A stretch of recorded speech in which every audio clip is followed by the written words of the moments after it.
Guys, நான் இந்த புக்கில் இருக்க ஒரு லைன் படிக்கிறேன், கேளுங்க.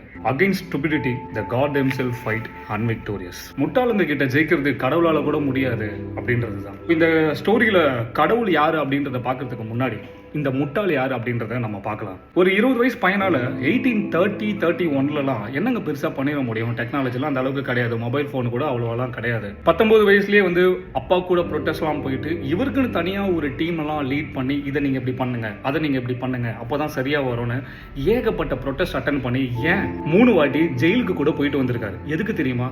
ஒரு முக்கியமான ஒரு ப்ரொட்டஸ்ட் நடக்குது. கிங் அவங்க ஊர்ல ஆயுதங்கள்லாம் இருக்கக்கூடாது அப்படின்னு சொல்லிட்டு பேன் பண்றாங்க.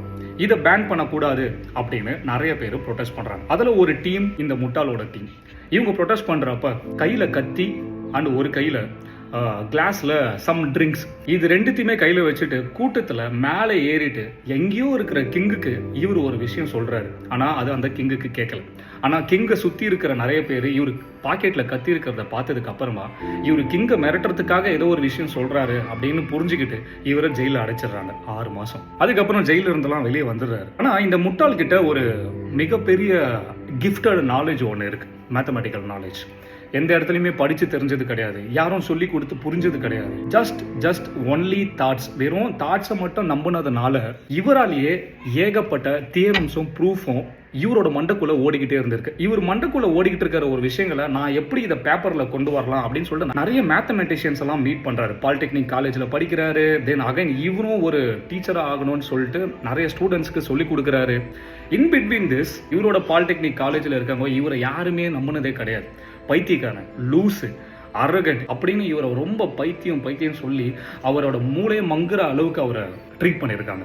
பட் மூளை எந்த இடத்துலையுமே மங்கல. இவருக்கு மறுபடியும் இன்னொரு ஒரு ப்ரொட்டஸ்ட் வரும். அந்த காலகட்டத்தில் நிறைய சண்டைலாம் நடக்கும்ல. இயர்லி மார்னிங் ஒரு டியூவல் பிளான் பண்றாங்க. யாரு? இந்த முட்டாளும். அண்ட் இந்த முட்டாளுக்கு ஆப்போசிட் டியூவல் பார்த்தீங்கன்னா ஒரு முக்கியமான ஆர்மி சோல்ஜர். இவர்கிட்ட போட்டி போட்டோம்னா நம்ம கண்டிப்பா அடி வாங்கியே செத்துருவோம் அப்படின்னு சொல்லிட்டு இவருக்கு கண்டிப்பா தெரிஞ்சும் அந்த டியூவலை போயிட்டு அட்டன் பண்றாரு. 25 இடத்துல பிஸ்டல் குண்டு பட்டு, முக்கியமா ஸ்மால் இன்டெஸ்டைன்ல பட்டு ஆள் ஸ்பாட்லயே அவுட். காலங்கத்தால நடந்த ஒரு சண்டை, யாருங்க பெருசா கூட இருந்திருப்பாங்க? ஒரே ஒரு ஃப்ரெண்டு மட்டும் இருந்திருக்காரு. அப்ப அந்த ஃப்ரெண்டு அழுதப்ப இவர் ஒரு விஷயம் சொல்லியிருக்காரு, don't cry. He said, I need all my courage to die at 20.